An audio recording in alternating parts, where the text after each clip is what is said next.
No, I'm not done talking about Rhea and Edelgard. One thing I didn't get to mention in my last video that I really did want to mention was how the front they present is the opposite of the side of themselves they keep secret, and that they're opposites of each other. I'll elaborate. Rhea's reputation is that of compassion.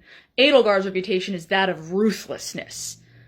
Versus Rhea is hiding a ruthlessness and Edelgard is hiding a compassion. And sometimes it's hiding in plain sight. One of the examples I would give with Edelgard was in Three Houses. There was this throwaway line about her visiting the graves of the fallen soldiers and putting flowers at every single one because she feels the loss. She understands the cost of what she's doing here, and it does weigh on her. That is a sign of her compassion.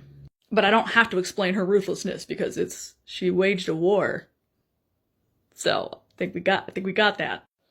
And with Rhea, a lot of the times if you examine her compassion, you will see a ruthlessness inside of it. So, for example, the academy. The only people who can really attend there are either the wealthy or someone backed by the wealthy. Commoners are a fairly recent addition, and they're still separated. And they would need the backing of a noble family in order to be able to afford to attend the academy. Case in point, Cyril works there, but he's illiterate.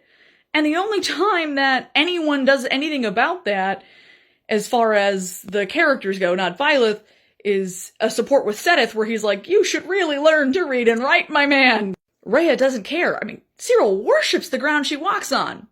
She won't even teach this kid to read and write. Because everything that she's made is around keeping her in power, which kind of goes to the other video.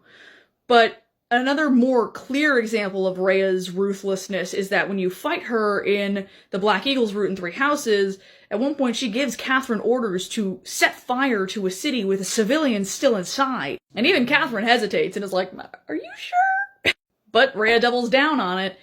So all of that compassion is hiding a ruthlessness that knows no bounds. Versus when you're fighting Edelgard, she makes sure the civilians have been evacuated. The only time she does anything similar to this is when she sets a battlefield on fire while Bernadetta is on it, but there's 3 reasons why this is very different. 1, Bernadetta is a soldier, not a civilian. 2, she probably knew this was going to happen. 3, she doesn't live in the middle of that battlefield. That's not her house. It's not okay. Don't light your friends on fire. But it's very different than setting a city on fire. And you're supposed to compare the way you feel about them and their experiences. They've gone through similar traumas. For Edelgard, it was like a decade and some change ago. For Rhea, it was centuries ago. If you're more compassionate to Rhea, why compared to Edelgard? It's a character study of yourself as well.